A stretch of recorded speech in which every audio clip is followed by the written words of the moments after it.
Alright? Yes, you will have difficulty, but difficulty, don't whip yourself with difficulty. Alright? Difficulty is an opportunity for you to be awake. It's a challenge for you to be awake. And therefore, when you do this, then please understand, you will have aspiration in life. But most of us are caught up in expectation in life. That's another great spiritual input. We need to have aspiration in life.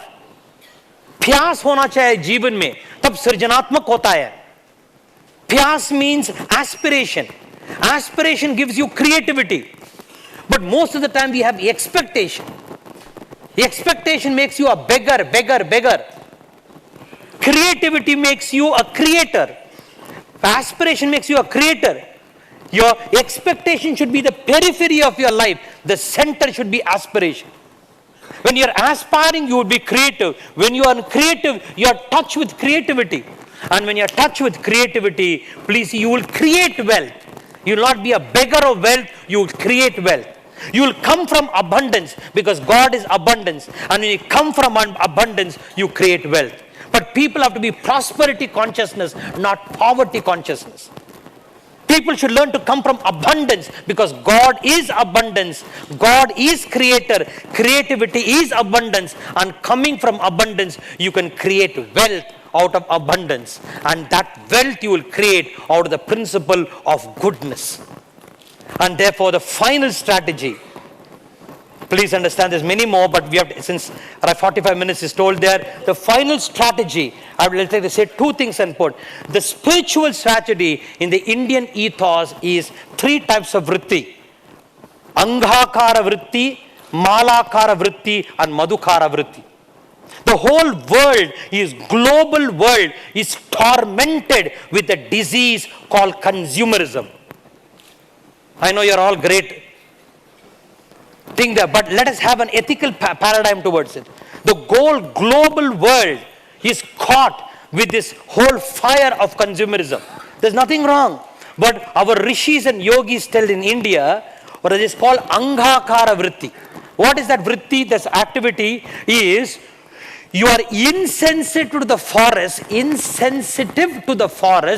to get a little coal, Angakara, to get a coal, you burn the forest.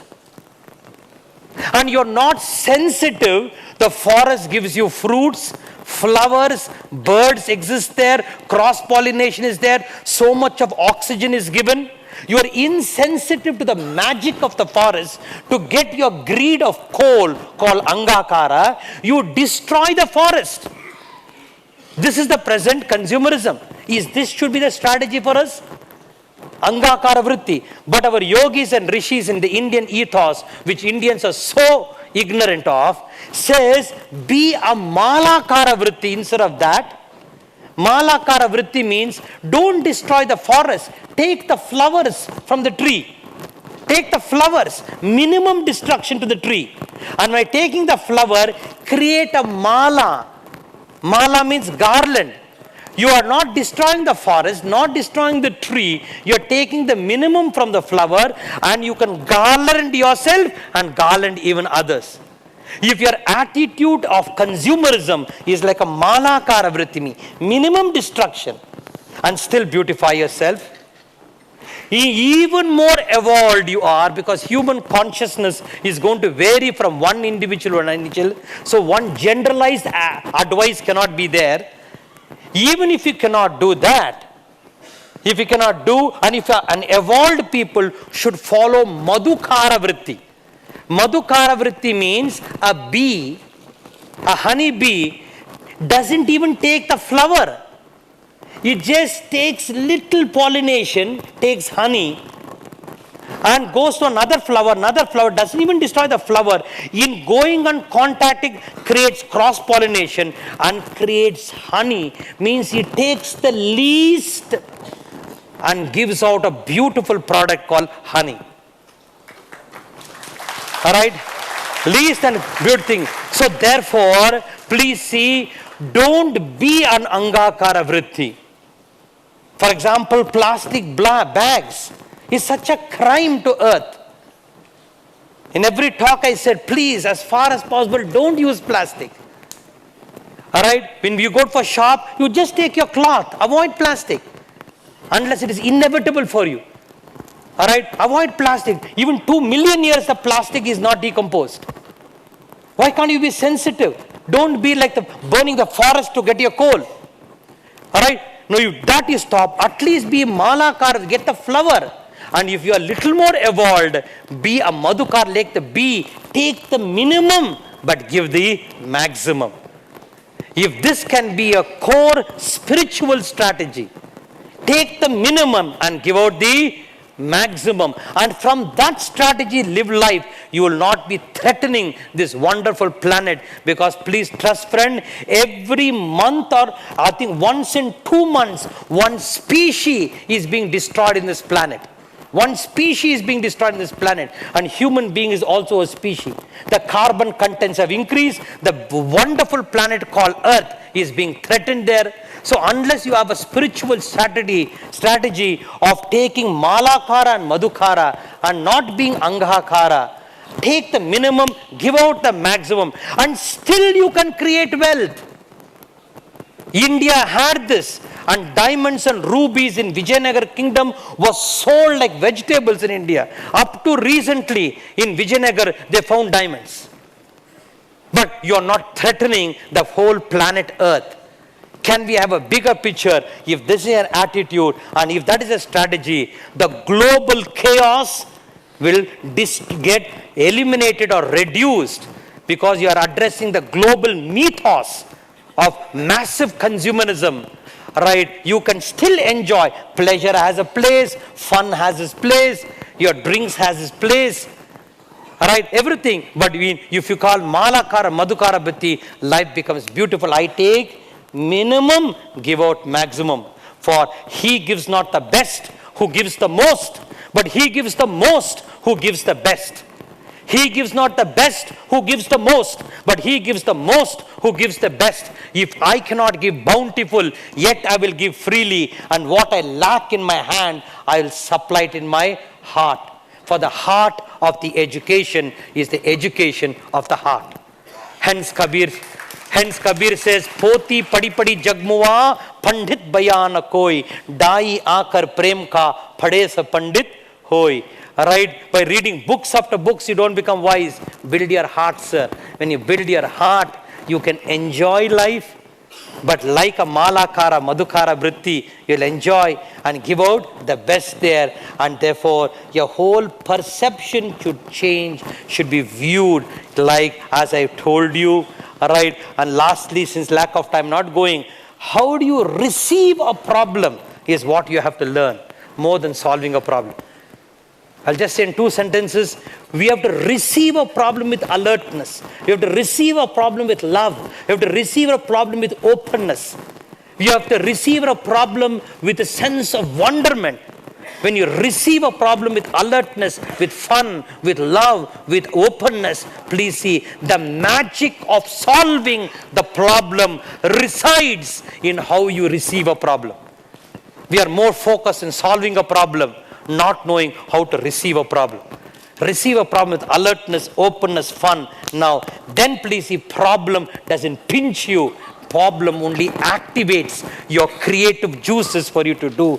And hence our yogi says, Aham Brahmasmi, you are a creator. Means, look, you are a creator. And creatively adjust life.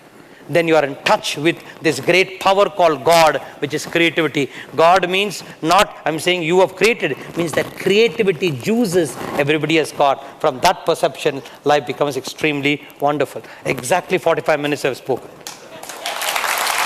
So, now, I heard, they told me 10 minutes for question answer session. They said 45 minutes and 10 minutes question. So 10 minutes, you have please shoot a question. If I'm alive, I'll answer you. Because you're shooting a question. No? 10 minutes, you can be free to ask a question, please. Yes, sir. And I have only 10 minutes. So you have to respect the limitation of time, okay? Yeah. Yeah, she's coming. Yeah, Pranam ji. Wonderful to listen to you today. Thank you, sir. My gratitudes. At the same time, I mean, listening you was a feeling as if I'm listening Buddha, Mahavira, Tao, Zen, Namaskar. Upanishads, Bhagavad Gita, Osho, and everything together. Thank you very much. Your wonderment was extremely wonderful.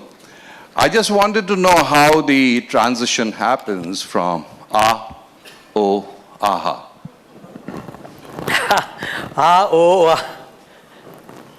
His question is a very mystical question. So how the transition happens, O, ha, ha. Ha, ha. I got this.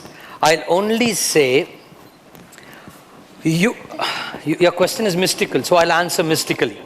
If you get it, get it. If you don't get it, not my problem. We relate to a situation in life through thought. Yes? In just 3 minutes. We relate to any situation in life through thought. Thought is memory. Memory is past. See, simple. You relate to whatever situation through thought. Isn't it thought? Vichar se sampark karta hai. Thought is memory. Memory is past. Yes? Memory is past. Past is dead. Yes or no? Tell me yes, no. Past is dead. From the dead, you are meeting the present, which is life. Therefore, there is neither ha, ho, aha. Right? When through thought, if you listen to the present is dynamic. Past is memory. Past is dead. Dead is static. Present is dynamic. How can you receive the dynamic with the static? There's an error. Oh, do you say, oh, that means past which is dead means it's false? No, please, sir. You have a photograph of yourself, no, sir? You have a photograph of yourself? Yourself. You have a photograph, no? Is the photograph of you? I'm so beautiful, it's brilliant. Is the photograph of you? No. But does it represent you? Yes. See this. Photograph of me is not me. But it represents me. But it is not me. Because the photograph is dead and I am dynamic. Life is present, is dynamic. Thought, which is an expression of memory. Memory is past. Past is dead. Dead is static. From the static you relate to now. So from the past when you relate to now, that's why you recognize. No, I recognize you, Swamiji. Right? I recognize you. You recognize. Recognition is what is validated through what you know. Isn't it? That is recognition. And when there is recognition, sir, there is no cognition. Cognition is not recognition. Cognition is seeing what is without the stuckness of what I know. I see what is free from what I know. Then when I see what is free from what I know, it's an ha, ho, ha, ha. Everything happens. It's a spiritual orgasm. Right? That you understand. Thank you very much. Yes. Yes. Pranam ji. Mike here, please. Mike, run. Mike, idhar. Oh, I'm sorry. You already had it. Give it to him. Yeah, I'm sorry. He had the mic already. Hi. Hi. The last words of Steve Jobs is oh wow, oh wow, oh wow. Uh-huh. Before he passed. Okay. Lots of many people written about it, why he said it 3 times, and I want to know your opinions. I'm very sorry I have not read his book, so I don't have an opinion. Thank you very much. Next question. I have not read his book. Namaskar, Swamiji. Namaskar. See, being in advertising, we always have this dilemma between spirituality and materialism. Mm-hmm. Because many times, obviously, all the time, we are sitting and promoting materialism and consumerism. I mean, that's what we do for a living. Oh, yeah. And of course, enjoy it thoroughly. Okay. So how do we, I meditate also every day, but Yeah. I always have this, dilemma within me. How do you do integrate? Marry both the worlds? Actually, there is no conflict.